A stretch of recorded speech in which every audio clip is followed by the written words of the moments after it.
Bonjour tout le monde et bienvenue dans ce live sur Libérez-vous de la peur de l'échec. Je suis Martine Garriépy pour Solutions EFT et si vous avez des questions, des commentaires, vous pouvez toujours les mettre dans la conversation ou dans les commentaires. Et si vous l'écoutez en rediffusion, vous pouvez aussi le mettre dans les commentaires et je vais les voir et pouvoir répondre à vos questions à ce moment-là.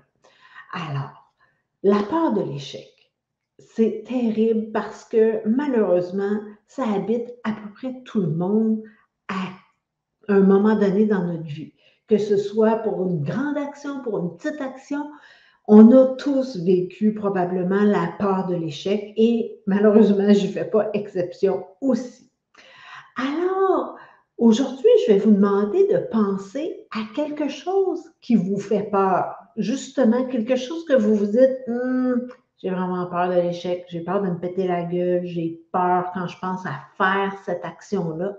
Alors, pensez, identifiez quelque chose qui vous fait peur en ce moment. Et ça peut être n'importe quoi.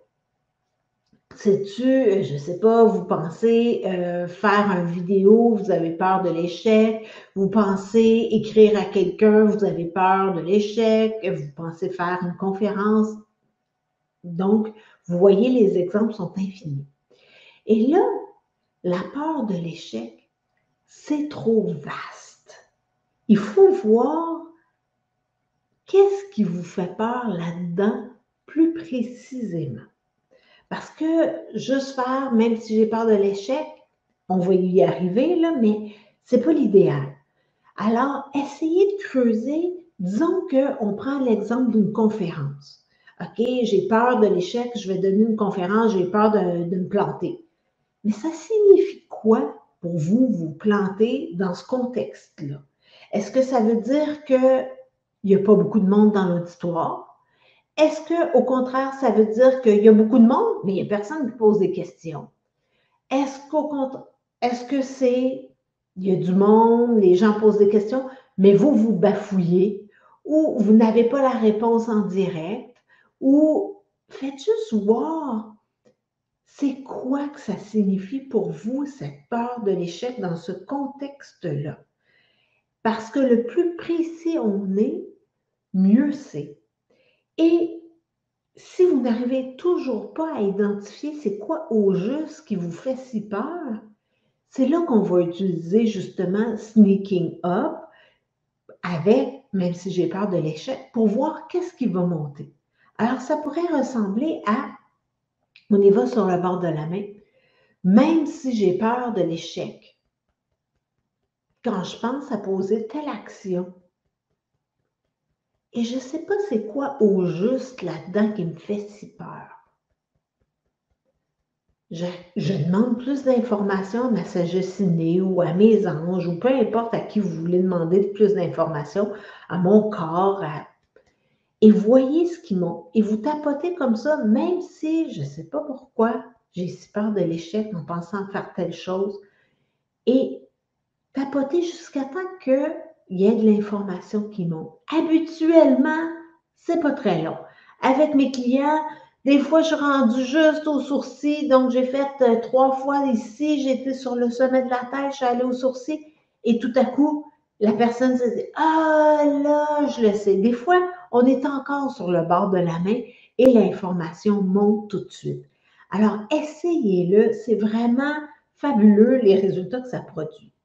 Donc, vous identifiez l'action, vous identifiez là-dedans c'est quoi au juste qui vous fait le plus peur. Et une fois que vous avez votre action, ce qui vous fait le plus peur, vous l'utilisez pour tapoter. Et ça se peut que ça réveille des échecs passés. Parce que malheureusement, on a probablement tous vécu quelque chose dans lequel on a vécu ça comme un échec. Et quelqu'un d'autre à côté de nous pourrait dire, ben non, c'était pas si pire que ça. Mais nous, là, on l'a vécu comme un échec et c'est nous qui compte. Parce que c'est nous qui hésitons à se lancer dans d'autres choses à cause de ce qu'on a vécu. Donc, si vous avez un événement précis dans lequel vous avez senti que vous avez échoué, c'est important de nettoyer ça. Donc, c'est en pensant à ça aujourd'hui et non à l'époque, mais maintenant, quand je pense à ce que j'ai vécu comme un échec, qu'est-ce que ça me fait? Quelle est l'émotion qui est là? Et vous connaissez la drill, on évalue l'émotion sur une échelle de 0 à 10, 10 étant très intense et 0, il ne se passe rien. Vous localisez dans le corps et vous y allez avec, même si j'ai encore de la peine quand je pense à vous dites exactement qu'est-ce qui s'est passé et je le sens dans ma gorge ou ailleurs dans le corps, j'accueille comment je me sens. Donc, voilà comment se libérer de la peur de l'échec pour passer à l'action beaucoup plus rapidement. Donc, vous identifiez qu'est-ce qui vous fait peur et là-dedans, y a-t-il quelque chose de plus précis? Sinon, vous utilisez Sneaking Up. Et s'il y a quelque chose qui se manifeste par rapport à des échecs passés, parce que ça peut arriver, vous nettoyez tout ça et vous retestez tout ça et essayez-le. Essayez de faire l'action qui vous fait peur et voyez comment ça se passe. Et donnez-moi des nouvelles. C'est ce que je voulais vous partager cette semaine dans la peur de l'échec. La semaine prochaine, je vais faire un live Facebook avec le Spa Eastman. Donc, ce ne sera pas un sujet parce que je vais faire la peur du succès dans 2 semaines. Donc, ce n'est pas la semaine prochaine, c'est dans 2 semaines. Mais la semaine prochaine, je suis quand même en live et on va parler plus de l'historique de l'EFT, comment on fait de l'EFT et on va voir ça ensemble. Alors, je vous remercie beaucoup d'avoir été là et je vous dis à la semaine prochaine pour l'EFT.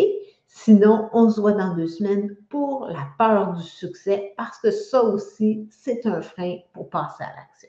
À bientôt!